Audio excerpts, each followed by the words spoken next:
গোস্ত টেস্ট করব একদম। বিসমিল্লাহ। নরম হয়েছে মাশাআল্লাহ। বিসমিল্লাহ। কেমন আছেন? আশা করি ভালো আছেন। তো এই যে দেখেন, রাত্রে বাজে 9টা, কোরবানির গোস্ত, আমাদের কোরবানির গোস্ত হাতে পাইছি। তো এই যে এখন রান্না করার জন্য রেডি করতেছি। মশলা টশলা সারাদিন ধরে রেডি করে রাখছি অন্যান্য রান্না বান্না করার সময়। এখন শুধু মাখায় বসে দিব।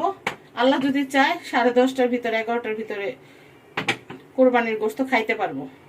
আর এখনকার সময় এমন একটা অবস্থা, মানে নিজেরা কোরবানি না দিলে কোরবানির গোস্ত আর কপালে জুটে না, এরকম অবস্থা। কারণ এই যে দেখেন, এত বড় এলাকার মধ্যে কেউ এক পিস রান্না করেও পাঠায় না যে সবাই পাইছে কিনা, সবাইরে পাঠায়। আমরা এখন সবাইরে পাঠাই দিব ইনশাল্লাহ। আমরা হাতে পেয়ে গেছি, এখন আমরা সবাইরে পাঠাই দিব, আমাদের আশেপাশে প্রতিবেশী যারা আছে।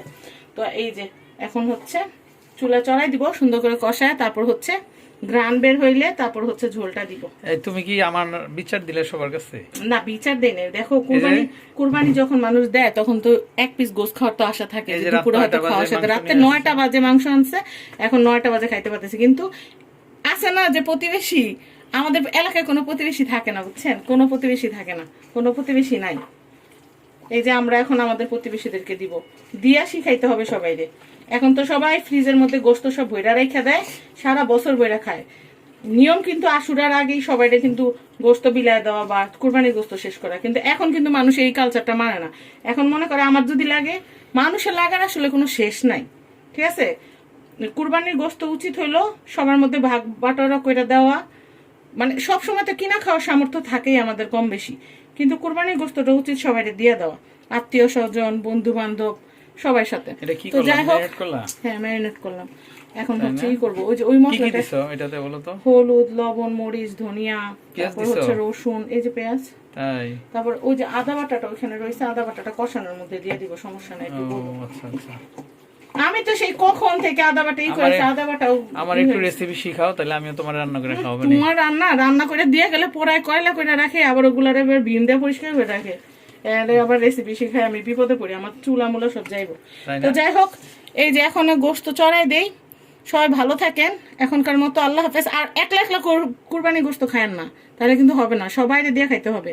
আমি রান্না করে আশেপাশে যারা আছে তাদেরকে রান্না করেও পাঠানোর চেষ্টা করব। আর এই যে কাঁচা গোস্ত তো পাঠাবো ইনশাল্লাহ। তো সবাই ভালো থাকেন। এখন আমার আব্বু আলু খেতে পছন্দ করতে, উপর দেওয়া কয়েক টুকরো আলু দিয়ে দিছি। আর কতখানি গোস্ত যে করছি সেটা তো আপনারা দেখছেনই। তো এখন হচ্ছে টেস্ট করার পালা। গোস্ত টেস্ট করব একদম। বিসমিল্লাহ। নরম হয়েছে মাশাআল্লাহ। বিসমিল্লাহ।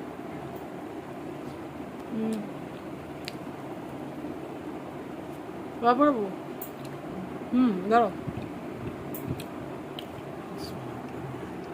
দুইবারে খাও, এক পিসে আনছি। দাও বাবানো, আসো। গরু গোস্ত খাবে না তো নাও, কোরবানির গোস্ত নাও, এদিকে আসো। বিসমিল্লাহ। দুইবারে খাও। দুইবারে এনেছি। আর আলু লোভ সামলাতে পারিনি, যে আলু নিয়ে আসছি।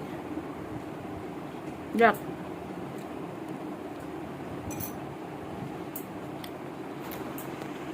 আলহামদুলিল্লাহ, কোরবানির গোস্ত খাইলাম, শুধু আলহামদুলিল্লাহ। আল্লাহ কোরবানি কবুল করো।